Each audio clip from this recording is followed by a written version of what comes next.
เสร็จสิ้นเรียบร้อยสำหรับคำร้อง 40 สว.ที่ยื่นถอดถอนนายเศรษฐา ทวีสิน นายกรัฐมนตรีโดยวันนี้การประชุมของตุลาการศาลรัฐธรรมนูญนำโดยนายนครินทร์ เมฆไตรรัตน์ประธานศาลรัฐธรรมนูญมีมติ 6-3 รับคำร้องไว้พิจารณาและมีมติ 5-4 ไม่สั่งให้นายเศรษฐาหยุดปฏิบัติหน้าที่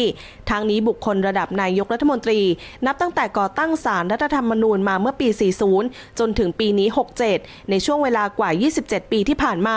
มีนายกรัฐมนตรี 4 คนที่ถูกร้องให้ศาลรัฐธรรมนูญวินิจฉัยเมื่อครั้งดำรงตำแหน่งนายกรัฐมนตรีมีดังนี้ 1. นายทักษิณชินวัตรนายกคนที่ 23 กับคดีจงใจไม่ยื่นบัญชีทรัพย์สินและหนี้สินหรือที่รู้จักกันโดยทั่วไปว่าคดีซุกหุ้นในปี 44 กรณีให้คนรับใช้และคนขับรถเป็นนอมินีถือหุ้นแทนคนในตระกูลชินวัตรแต่สุดท้ายศาลรัฐธรรมนูญมีมติเสียงข้างมาก 8-7 เสียงให้ยกคำร้องดังกล่าวไปเนื่องจากเห็นว่าไม่มีพยานหลักฐานบ่งชี้ว่ากระทำผิดพร้อมกับวาทะตำนานของนายทักษิณอันลือลั่นว่าบกพร่องโดยสุจริต2. นายสมัครสุนทรเวชนายกคนที่ 25 ถูกยื่นคำร้องต่อศาลรัฐธรรมนูญให้วินิจฉัยประเด็นการเป็นพิธีกรกิตติมศักดิ์รายการชิมไปบ่นไป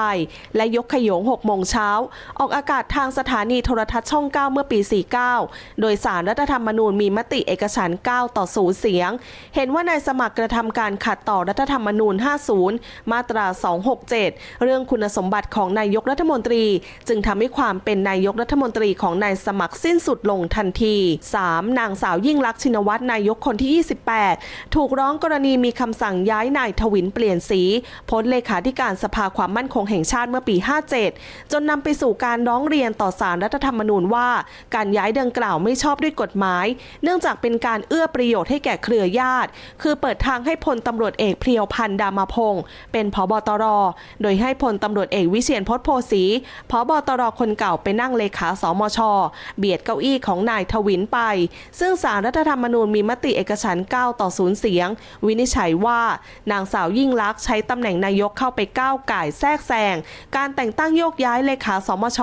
เพื่อผลประโยชน์ของตัวเองทำให้ความเป็นนายกของนางสาวยิ่งลักษณ์สิ้นสุดลงเช่นกัน 4. พลเอกประยุทธ์จันทร์โอชานายกคนที่ 29 ลุงตู่ถือว่าเป็นนายกที่มีเรื่องร้องเรียนต่อศาลรัฐธรรมนูญถึง 4 คดีประกอบด้วย 1. คดีบ้านพักหลวงโดยกล่าวหาว่านายกพ้นจากตำแหน่งผบ.ทบ.แล้วแต่ยังพักอาศัยในบ้านพักราชการทหารที่ร1 รอ.โดยศาลรัฐธรรมนูญมีมติเอกฉันท์ว่าไม่ผิดเนื่องจากเป็นไปตามระเบียบของกองทัพบก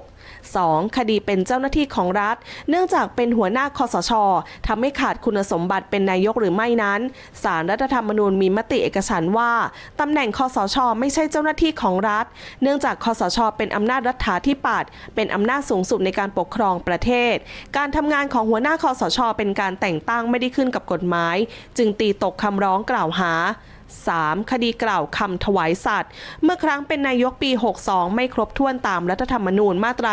161 โดยศาลรัฐธรรมนูญมีมติเอกฉันท์ยกคำร้องไม่รับวินิจฉัยคดีนี้โดยเห็นว่าการถวายสัตย์ต่อหน้าพระมหากษัตริย์เป็นการกระทำทางการเมืองของคณะรัฐมนตรีในฐานะที่เป็นฝ่ายบริหารการถวายสัตย์ปฏิญาณไม่ได้อยู่ในอำนาจตรวจสอบขององค์กรตามรัฐธรรมนูญใด 4. คดีดำรงตำแหน่งนายกเกิน 8 ปี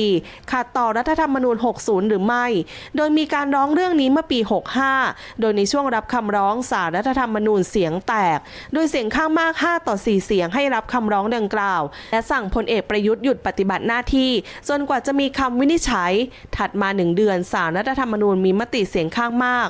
6-3 เสียงเห็นว่าการดำรงตำแหน่งนายกของพลเอกประยุทธ์ยังไม่สิ้นสุดลงเนื่องจากให้เริ่มนับความเป็นนายกตั้งแต่รัฐธรรมนูญปี 60 บังคับใช้คือเริ่มนับตั้งแต่วันที่ 6 เมษายน 60 เป็นต้นมาทั้งหมดคือคดีความของนายกรัฐมนตรีที่ถูกยื่นคำร้องต่อศาลรัฐธรรมนูญให้วินิจฉัยคุณสมบัติความเป็นนายกโดยมีนายก2 คนที่รอดคือนายทักษิณและพลเอกประยุทธ์ส่วนนายสมัครและนางสาวยิ่งลักษณ์ไม่รอดดังนั้นต้องมารอลุ้นกันว่านายเศรษฐานายกคนที่ 30 จะมีบทสรุปออกมาอย่างไรหลังจากศาลรัฐธรรมนูญรับคำร้องไว้พิจารณาแล้วมาร่วมสนับสนุนท็อปนิวส์นำเสนอความจริงได้แล้ววันนี้เพียงกดปุ่ม Super Thanks แล้วเลือกจำนวนเงินตามที่ต้องการได้เลยครับขอบคุณครับ